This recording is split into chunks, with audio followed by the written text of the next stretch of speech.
வணக்கம். தமிழ்நாட்டின் வாசல் வர வந்துட்ட பேராபத்தை பற்றி சொல்லவும் ஒன்றிய பாஜக அரசுக்கு எச்சரிக்கை விடுக்கவும் தான் இந்த வீடியோ. தேர்தல் பிரச்சாரத்துக்காக நிற்காம ஓடிக்கிட்டே இருந்தாலும் இந்த கடமையை தவிர்க்க முடியாது.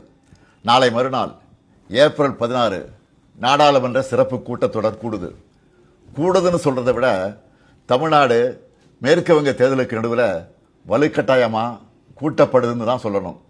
டீலிமிட்டேஷன்கிற தொகுதி மறுவரைகிற தொடர்பாக அரசியல் சட்ட திருத்தத்தை இந்த தொடரில் புல்டோஸ் பண்ண போகிறாங்க. முதல்ல இருந்தே இது பற்றி நம்ம தொடர்ந்து எச்சரித்தோம். மக்களுக்கு விழிப்புணர்வை ஏற்படுத்தணும். தமிழ்நாடு மட்டுமில்லாமல் இந்தியா முழுக்க இருந்து இதனால் பாதிப்படைய உள்ள மாநில முதலமைச்சர்களையும் முக்கிய கட்சி தலைவர்களையும் சென்னைக்கு அழைச்சி கூட்டு நடவடிக்கை குழு கூட்டம் நடத்தணும். மக்கள் தொகையை கட்டுப்படுத்துங்க, அளவா குழந்தைகளை பெற்றுக்கோங்க, குடும்ப கட்டுப்பாட்டை கடைபிடிங்கன்னு ஒன்றிய அரசு சொன்னதையெல்லாம் நாங்கள் கேட்டோம். சொன்னதை ஒழுங்காக செஞ்சதுக்காகவே எங்களுக்கு தண்டனை தருவீங்களா? தென் மாநிலங்கள் பாதிப்படையாது என நாடாளுமன்றத்தில் வச்சு பிரதமர் அவர்கள் உத்தரவாதம் தரணும்னு கேட்டோம். பதில் இல்லை. இதுக்காக பல்வேறு கட்சி எம்பிக்கள் பிரதமரை நேரில் சந்தித்து முறையிட நேரம் கேட்டோம். அதுவும் கிடைக்கல. இப்படி நம்ம சொன்ன எதையும் அவங்க காதில் வாங்காமல் திமுக மட்டுமல்ல, எந்த கட்சியோடவும் எந்த மாநிலத்தோடவும் எந்த ஆலோசனை நடத்தாமல் அவங்க இஷ்டத்துக்கு பண்ண பார்க்குறாங்க. நேற்று மரியாதைக்குரிய அம்மையார் சோனியா காந்தி அவர்களும் நாம் கேட்குற அதே கேள்விகளை கேட்டிருக்கிறாங்க. பிரதான எதிர்க்கட்சியான காங்கிரஸ் உள்ளிட்ட யாருக்குமே பதில் இல்லை. இப்படி அவசரமாக டீலிமிட்டேஷன் பண்ண நினைக்கிறது பாஜக அரசோட அப்பட்டமான ஜனநாயக விரோத செயல். இன்னும் சொன்னால் மாநில உரிமைகளை படுகொலை பண்ணியிருக்காங்க. இந்த டீலிமிட்டேஷனை எப்படி பண்ண போகிறாங்கன்னு தெரியல. அந்த சட்ட திருத்தம் என்ன என்பது பற்றி இதுவரை எந்த விளக்கத்தையும் கொடுக்காம இருக்காங்க.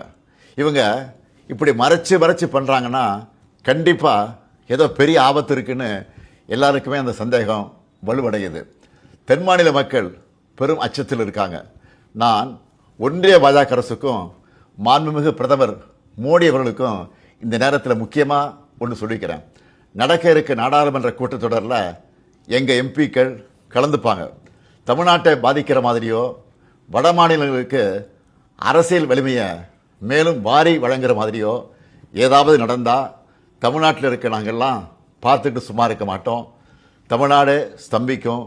தமிழ்நாடு தனது எதிர்ப்பை கடுமையாக காட்டும். ஒவ்வொரு குடும்பமும் தெருவில் வந்து உட்காருவோம். தமிழ்நாடு முதலமைச்சராக இருக்கிற என்னுடைய தலைமையிலேயே மிகப்பெரிய போராட்டம் நடத்துவோம். இது தேர்தல் காலம்தான். இவங்க கவனம் அதில் தான் இருக்கும். நாம் டெல்லியில் சைலண்ட்டாக தமிழ்நாட்டோட தொகுதி மறுவரையை பண்ணிடலாம்னு மட்டும் நினைக்கவே நினைக்காதீங்க. சொல்கிறேன்னா தமிழ்நாட்டு முதலமைச்சர் மட்டும் இல்லை, திராவிட முன்னேற்ற கழகம் என்னும் பேரியக்கத்தின் தலைவர். நீங்கள் இதுவரை பார்க்காத தமிழ்நாட்டை பார்க்க வேண்டியிருக்கும். 50கள் 60களில் பார்த்த பழைய திமுகவை இந்தியா திரும்பவும் பார்க்க வேண்டியிருக்கும். இவன் என்ன மிரட்டுகிறான்னு நினைக்காதீங்க. நான் உங்களை எச்சரிக்கிறேன். நீங்கள் அதை மிரட்டல்னு நினச்சாலும் எங்களுக்கு கவலை இல்லை. ஆம், தமிழ்நாட்டிலிருந்து அனுப்பி வைக்கப்படும் எச்சரிக்கை இது.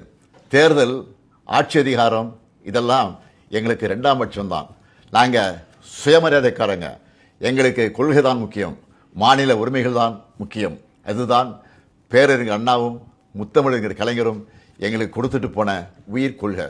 தமிழ்நாட்டுக்கு தவறடிச்சிட்டு வழக்கம் போல சும்மா கடந்து போக நினைச்சா நடக்கிறதே வேற.